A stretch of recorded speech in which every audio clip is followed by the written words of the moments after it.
the partner from Mexico City, the stranger dead in Nevada, and the man with the cauliflower ear. All added up to a corpse on a concrete floor. But I couldn't figure why until I found out there was one name above all that had to be remembered. From the pen of Raymond Chandler, outstanding author of crime fiction, comes his most famous character in The Adventures of Philip Marlowe.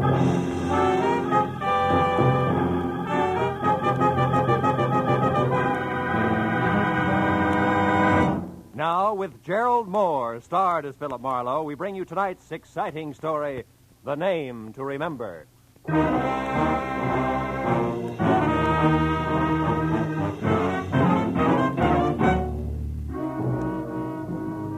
The big clock at the far end of the Beverly Room cocktail lounge with the opaque glass ice cubes where there should have been numbers said it was 20 after 5. That meant my new client, Eddie Millette, was late. So sitting at an uncomfortable mushroom for two, I waited and worked on a long drink and stared down into the mirrored top of my table. I stopped staring when the reflection in the tabletop changed from red ceiling to gray Hamburg and pale blue eyes in an almost friendly face. I looked up to find easygoing Eddie Millette looking about as he had been a year ago. Dapper in draped flannel, carnation attached, and a thin smile on thinner lips. He sat down, took off his hat, and shook hands all in one quick motion. And I knew he was either in trouble, a hurry, or both. Marlowe, business. Business. You gotta find the nut who's been following me for the last couple of days. He's big. A lot of muscle under a T-shirt and a kind of jacket like the Dodgers wear when they're warming up, you know what I mean? I can't figure out what this bird's after. That bothers me.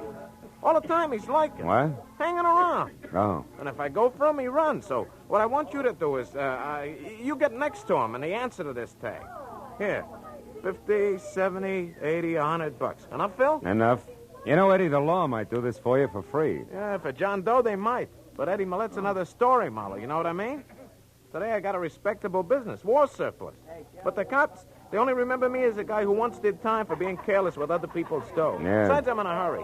My two partners, Lou Tripp and Ruth Dunn. She's also my girl. They're coming back to town tonight. I'd like to spend some time with both of them, without interruption. What do you mean, girl, Eddie? You and that pretty wife I've heard about split up? Yeah, I'm suing for divorce right now. Tina and I never should have been, Marlowe. Yeah, I need someone who's softer, more honest and understanding. Know what I mean? Now take this here, Ruth. Can I help you, sir? Huh? Oh, yeah, scotch. No buzz. Make it a double. Very well, sir. This Ruth Marlowe, she's different. Good head for business, sweet kid at the same time. Like, for instance, the letter I got from her today. She and Lou were both in Mexico City. She's got all the dope on the deal we're working on, plus the fact she's worrying about me. That should bring us right back to T-shirt. Remember, where do I start, Eddie? That's the only place I know of, Marlowe. Yesterday, I kind of turned the tables on this guy. Trailed him down to the corner of Wilshire and Western. But he got away in the middle of a lot of traffic, you know what I mean? In a car? Huh? Car. Oh, no, we were both walking. No. No, I figured from his bill and that T-shirt, he could work in one of these Hilton clubs around here. You find out, then come to my place on Hoover before 8, huh? By the way, he's got black curly hair and one ear's all banged up, cauliflower-like. Right one. Anything else? No, Eddie, I'll see you. Know what I mean? Huh?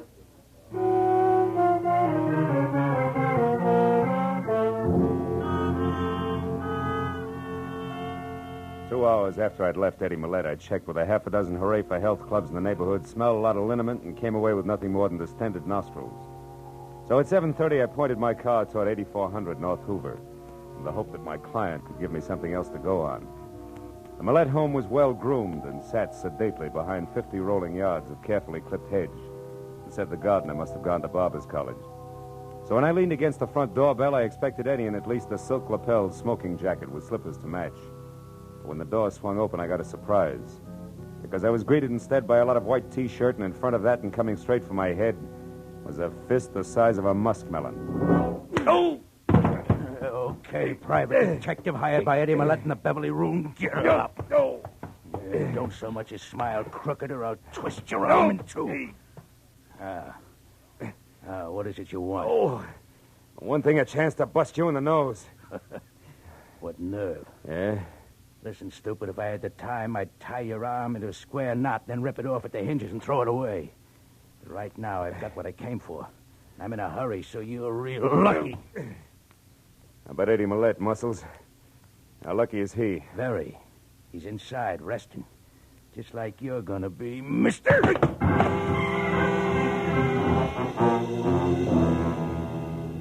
By the time I got back to my feet and had my right arm unscrewed to where I could reach across my chest to my shoulder holster, a T-shirt was gone. So I started into the house, and what I knew was going to be a slightly beat-up client. When I turned on the lights and found nothing in the kitchen, bathroom, or bedroom, I began to worry a little more. I got to the den and saw that the drawers of a desk that were turned inside out, but there was still no Eddie. I opened a side door and started out for the patio, which ran along the front of the house. But then at the staccato report of high heels coming up the flagstone path that led to the front door, I stopped and waited. When the lady, who was a quiet face and quiet clothes, came to a halt in the open doorway, puzzled, and called Eddie's name out loud, I figured this had to be Ruth Dunn, girlfriend and partner out of Mexico City. Where are you? So I walked back through the house to the living room. Eddie, it's Ruth. Eddie Millette, are you playing a game with me? Why, who are you? What are you doing here? I'm Philip Marlowe, Miss Dunn. I was hired by your boyfriend because he was worried about a bunch of muscles in a T-shirt with curly black hair, a cauliflower ear, and a brain you could drop through the hole in a lifesaver. Mean anything to you? Well, no, it doesn't. But where's Eddie, Mr. Marlowe, and why is the front door open like this, and why are all the lights on? In that order, I don't know where Eddie is. Front door's open because that's where T-shirt and I played Ben, the private detective, and all the lights are on because I was looking for Eddie. But he's not here anyplace? The bedroom, the kitchen? So far, no. Come on in here, see if this desk in the den adds for you, maybe. Drawers have been slightly rearranged by a very heavy hand. Incidentally, T-shirt was bragging about getting what he'd come for just as he collapsed me for the second time, so if you... Oh, the letters. They're gone. What letters? The ones I wrote to Eddie while I was on the road. He always kept them here in the bottom drawer. Were they business or pleasure? Well, business mostly, but I did talk of other things, too. Yeah, I know. Eddie mentioned that when he told me about you and Lou Tripp being due back tonight. Oh, by the way, where is Tripp? Why, I don't know. He left me in Mexico City the day before yesterday and said he'd be here tonight at the latest. Oh, surely, Marlowe, you don't think that Lou had anything to do with this? Could be. Letters are part business. And part love. So I'd say that the only person who could possibly be behind this is Mrs. Millette. Tina? Yes. And for the oldest and best reason in the world, Marlowe. Jealousy. Tina'd do anything to make Eddie and me unhappy. She could twist the innocent wording of those letters so that any divorced judge would see things her way. She's cruel, Marlowe, and she... Marlowe. Hmm? Under that door there that leads to the garage. It's blood, Marlowe. Stay over there, Ruth. Oh, Eddie. Eddie, are you... Oh, no. Oh, Marlowe, he's dead. Isn't he? Yeah, honey. I'm afraid he is. Eddie Millette was dead. Real dead. Oh, Eddie. The right side of his head crushed in. And next to him and on the edge of the ugly pool of blood that had seeped under the door was the grease-coated tire iron that had done the job. I turned Ruth away, and it wasn't until we were back in the living room and she'd stopped sobbing long enough to take the double shot of brandy that I'd forced on her that I started for the telephone and the call of Detective Lieutenant Ibarra at Homicide. But before I could pick up the receiver, it went off. Hello? This is Lieutenant Ibarra at police headquarters. Ibarra? Huh? How great can service be? This is Marlowe. I was just going to call you. Did I dial your office number by mistake, Marlowe? No mistake, Lieutenant. I'm at Eddie Millette's. I've been working for him since this afternoon. What's up? Why the call? A dead man named Ellis Clay in a motel outside of Carson City, Nevada, Phil. Yeah? It looks like an accidental explosion in his room there, and the best the sheriff has for identification other than his name and the city, Los Angeles, is a blank sheet of letterhead paper from Eddie Millette's war surplus outfit. So I thought Millette might be able to help us out. Is he there? Yeah. And dead, Ibarra. Huh? Murdered with a tire iron sometime in the last hour. What? Mm-hmm. Any idea who did it? A muscle man in a T-shirt, maybe? But at the moment, Ibarra, the motive seems to be a little mixed. Say, wait a minute. I may be able to help you on that Nevada guy. Ruth. Ruth, do you know anything about a man named Clay in Carson City? He had Eddie's address on him when he was killed in an accident. Clay? Yeah. In Nevada? Mm-hmm. No, Phil, no, I don't. No. Hello, Ibarra. Yes? The girl here, who was one of Eddie's partners, never heard of him. All right, but that's unimportant now. What I am interested in is Millette's death. What's the address out there? And why It's is it you take so 8400 long in- North Hoover. North what? Hoover, as in vacuum cleaner. But look, if it's all the same to you, Ibarra, I'd like to move, and I think if I do it fast enough, I've got an even chance of catching up with this T-shirt. Okay? Well, all right, Marlowe, but don't forget, we've got a couple of thousand policemen here in L.A., just in case you can't... Yeah. Goodbye, Ibarra. Ruth. Ruth, honey, why don't you go over to your own place and try to take it easy, huh? When I talk to Ibarra again, I'll tell him where you can be found. All right, Phil. But where are you going? To the only place that adds now, Tina Millet's. You know where it is? Yeah, the Cameo house on Rexford Drive in Beverly Hills. Mm-hmm. Also, if it's any help, she drives a new cream-colored Nash. But Marlowe, be careful. Tina may be the one who hired that man in the T-shirt. Yeah, I know. And that, honey, is exactly what I'm banking on. I'll call you. After I got the vital statistics on where I could reach Ruth later on, I piled into my car and headed for Beverly Hills and the Cameo house, which was 6 stories of white stone and glass brick.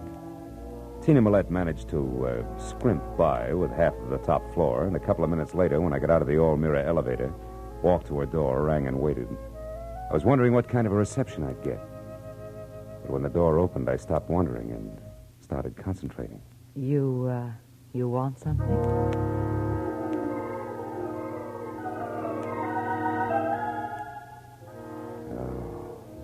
In something the texture of spun smoke rings. It stood 5 feet 6 inches over the threshold and must have weighed in at close to 120. With every inch a thing of beauty, and every pound just in the right place. I asked you if you wanted something. Do you? Mm-hmm.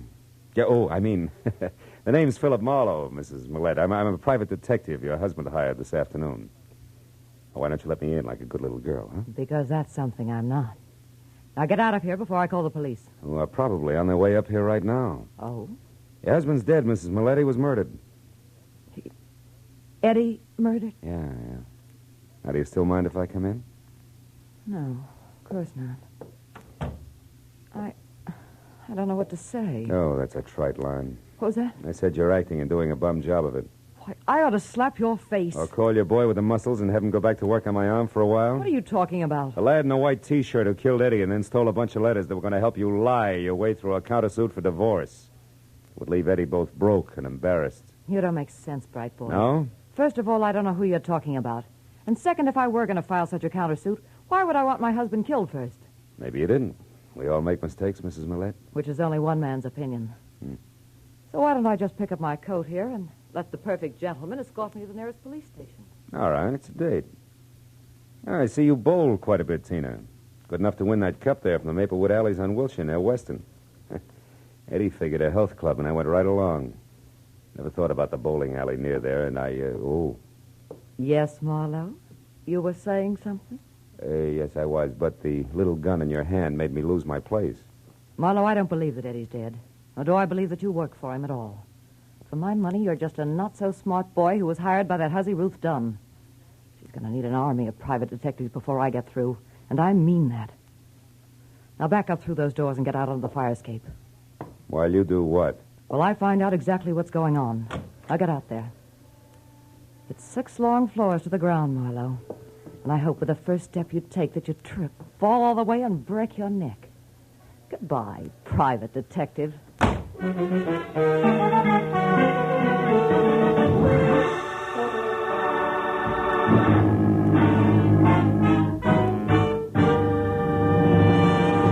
In just a moment, we will return to the second act of The Adventures of Philip Marlowe. But first, just a little later on CBS tonight, you'll hear Sing It Again's Master of Ceremonies, Dan Seymour, giving a perfect characterization of a man going crazy. The reason? Well, Dan's got the biggest, hottest news in the history of quiz shows ready for announcement right after someone knocks off tonight's $20,500 Phantom Voice mystery. So be sure to hear Sing It Again tonight when it comes to you at 10 o'clock Eastern Time on most of these same CBS stations. And now with our star, Gerald Moore, we return to the second act of Philip Marlowe and tonight's story, The Name to Remember.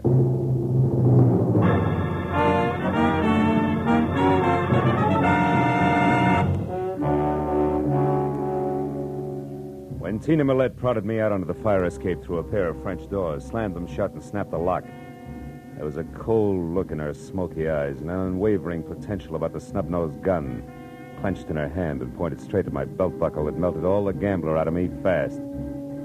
So I watched quietly as she backed across the room to the hall door and out. I knew my chances of climbing down 6 flights of iron fire escape in time to head her off was an idiot's dream. So, kicked the panel out of one of the doors, reached through and finally got it unlocked. And I went back inside at the phone. Since the vixen was on the prowl with a gun in her fist, I figured the least I could do was pass the word along. Hello? Ruth, this is Marlowe. Oh, Phil. Have you found the letters? Not yet, but never mind that now. You got something more important to worry about because your guess on Eddie's ex-wife, Tina, was right on the button. You mean she's the one who's really after the letters? Yeah, that muscle man in the T-shirt is just doing a heavy work for her. And I've got a good idea that he's connected with a Maplewood bowling alley on Wilshire. Where are you now, Phil? In Tina's apartment, alone. I just lost a small debate with her. And get this, Ruth. She hates you, and she's the type who hates hard. Yeah. When she left here, she had a gun, and the chances are at least 50-50 that she's coming your way. So keep your doors locked and stay away from windows, savvy? Yeah, okay, Phil. Oh, one more thing before I shove off. Has Millette's partner, Lou Tripp, shown yet? No, at least he hasn't called me. Uh-huh. But where are you going, Phil? That bowling alley on Wilshire. Only this time I'm swinging first.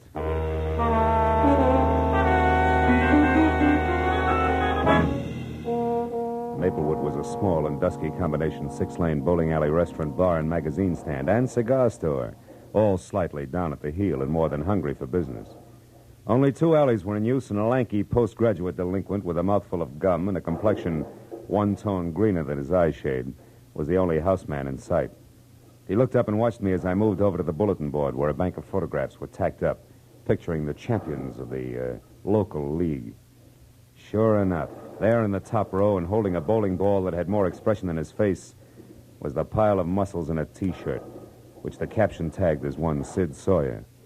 So I walked over to the counter where the houseman sat and made like a one-man fan club. What's your problem, Mac? I see Sid's up there with the champs. Is he around tonight? I wouldn't know. Where can I get in touch with him? I wouldn't have the faintest idea, Mac. He works here, doesn't he? Yeah, off and on. But you don't know where he lives or what his phone number is, huh?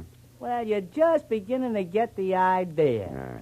Come here, you. Hey, cut it out, will you? Take your hands off You of get me. the idea and get it fast unless you want your teeth crammed down your throat. Where does Sawyer live? Now, wait a minute, mister. Take it easy. I'll tell you. He's got a room over on Shadow Street, 6340, upstairs. He don't have no phone. All right, that's better. Is he there now? I think so.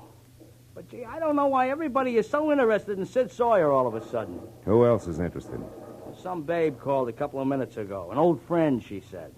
It's the reason I give you the store. Yeah? Honest. You see, Sid don't like to be interrupted when he's entertaining old friends. Is that so? Well, this is one party that's going to get crowded whether he likes it or not. 6340 Shadow Street was a top-heavy, stale gingerbread house, left over from the days when Los Angeles was a stopover between Spanish missions.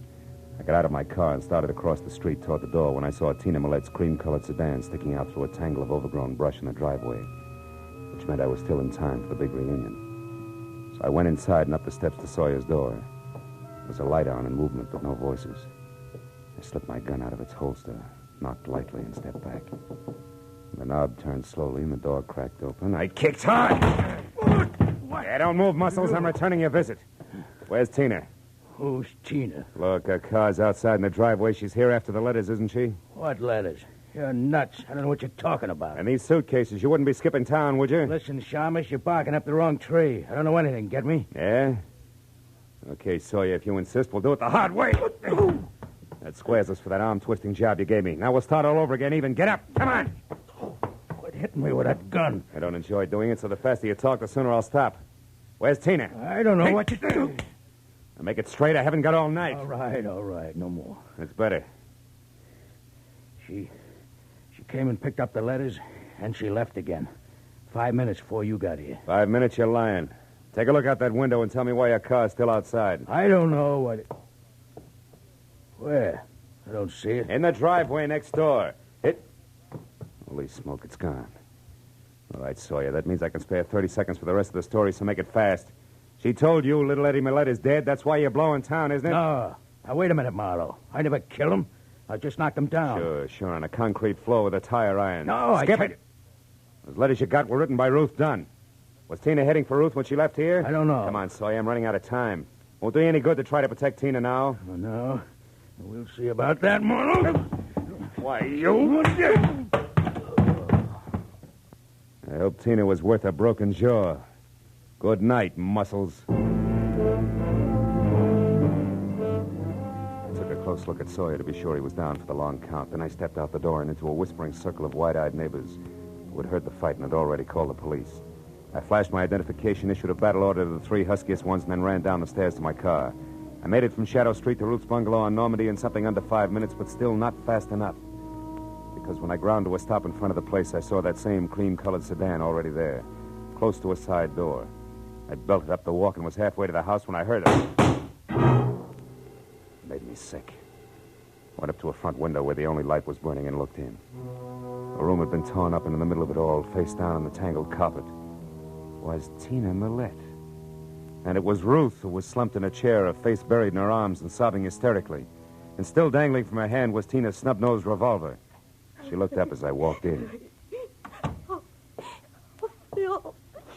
Phil, I killed her, Phil. I know. Come on, baby. Take it easy. It's going to be all right. Oh, she had this gun. She was crazy, Phil. She was going to kill me. I don't know what happened. I struggled with her, and then I realized I had the gun in my hand.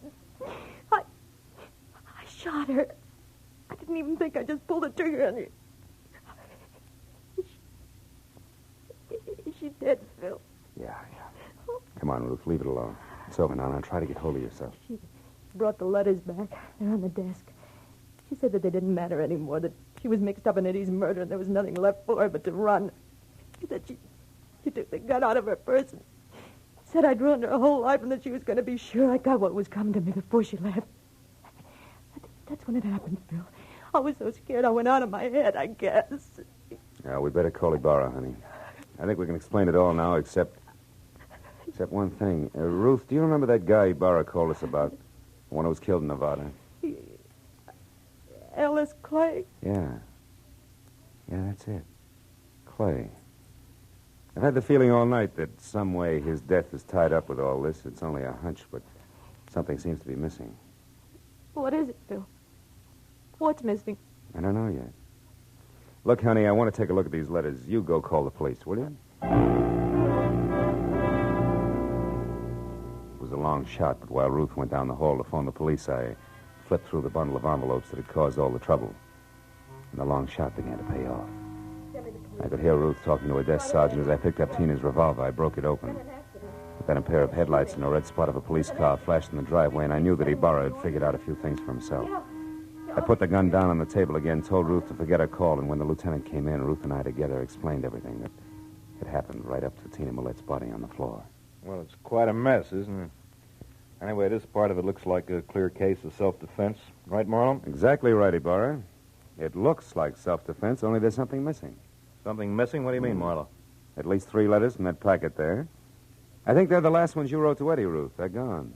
Oh, that's strange. I don't understand it. And another missing item is Lou Tripp, Eddie's partner. He didn't show up tonight because I think he's in Nevada, dead under the name of Clay. What?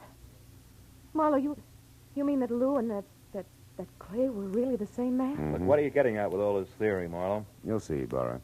Lou Tripp was double-crossing Eddie Millette. Lou went to Mexico with Ruth here, only he left early and flew to Nevada to close a big deal under the name of Clay. Meanwhile, some letters were written from Mexico to preserve the illusion that Lou Tripp was still there. Understand what I mean, Ruth? Yes, I think so. Yeah. And then the unexpected happened. Lou, identified as Clay, died accidentally in Nevada. That meant that sooner or later those letters would be exposed as lies.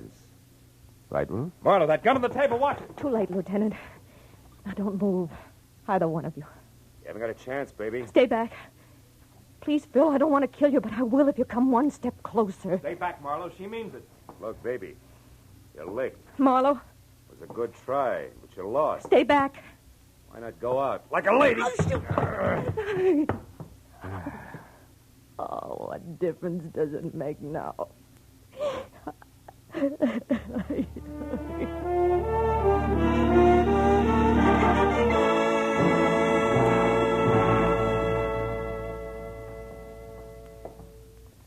Well, Marlowe, when she crack. She really went to pieces and told the whole story. Yeah? Yeah, she and Lou Tripp were working together all right. When he died in Nevada, the lies she told in those letters put her in a tight jam with Eddie, see? So when she found Eddie unconscious in his garage, she finished him. But when she went for the letters, Sid Sawyer scared her off. Is that it? Mm-hmm. Ah. Incidentally, the state is going to give Sawyer a long vacation in one of their better institutions. Good, good. What happened down at Sawyer's place, Ibarra? You know, Ruth had a lot of nerve, Marlowe. Yeah. She found Tina Millette's car at Sawyer's, so she waited in the back seat until Tina came out with the letters. Then she sapped her, drove the car to her house, and faked that slick self-defense setup. And she still doesn't know where she made the mistake that caught her. Hey, where was it, Phil? Well, she was being real cagey, Ibarra. She decided it was too dangerous to write the name Clay down anyplace, so she made it a name to remember. And she did. But too well. What do you mean, Phil? Well, when I asked her for it, the first name Ellis popped out, too. Mm-hmm. There was no legitimate way for her to know that you gave me the full name over the phone, but I only gave her Clay. That was an opening, but I needed proof. Mm-hmm. So you needled her until she made a break. Mm. Then you walked into the gun she'd grabbed. You take some long chances, Phil. Oh, I'll do anything to see justice prevail, Ibarra. I smell a rat. You should. I emptied the gun when she was phoning. Good night, Phil. Good morning, Ibarra.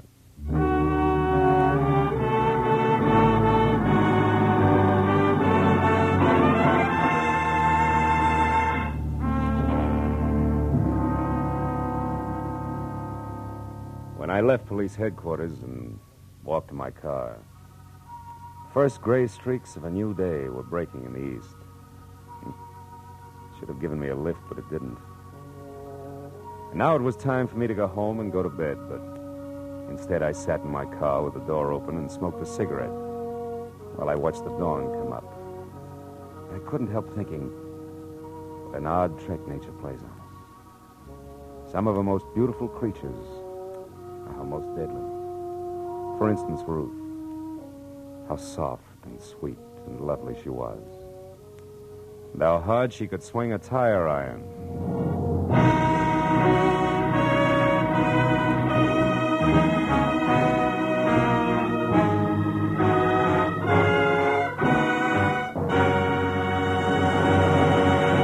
The Adventures of Philip Marlowe, created by Raymond Chandler, star Gerald Moore, and are produced and directed by Norman MacDonald. Script is by Mel Donnelly, Robert Mitchell, and Gene Levitt. Featured in the cast were Gene Bates, Paul Frees, Yvonne Patey, Jack Moyles, and Jerry Hausner. Detective Lieutenant Ibarra is played by Jeff Corey. The special music is by Richard Orant. Be sure and be with us again next week when Philip Marlowe says... It was hot and still, an August night in the middle of April. But that didn't matter to the striptease dancer in the golden mask, because murder made her blood run cold the night the heat wave struck.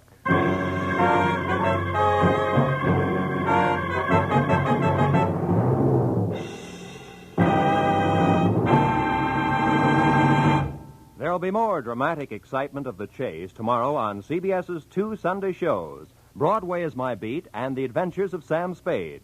Broadway is My Beat brings you The Adventures of Danny Clover, whose beat is the Great White Way and whose cases involve a vast, strange assortment of Broadway characters. Later, Dashiell Hammett's great detective, Sam Spade, cuts another caper surrounded by mystery and mayhem in the grand style. The Adventures of Sam Spade and Broadway is My Beat are regular Sunday features on most of these same CBS stations. This is Roy Rowan speaking. Now, stay tuned for Gangbusters, which follows immediately on most of these stations.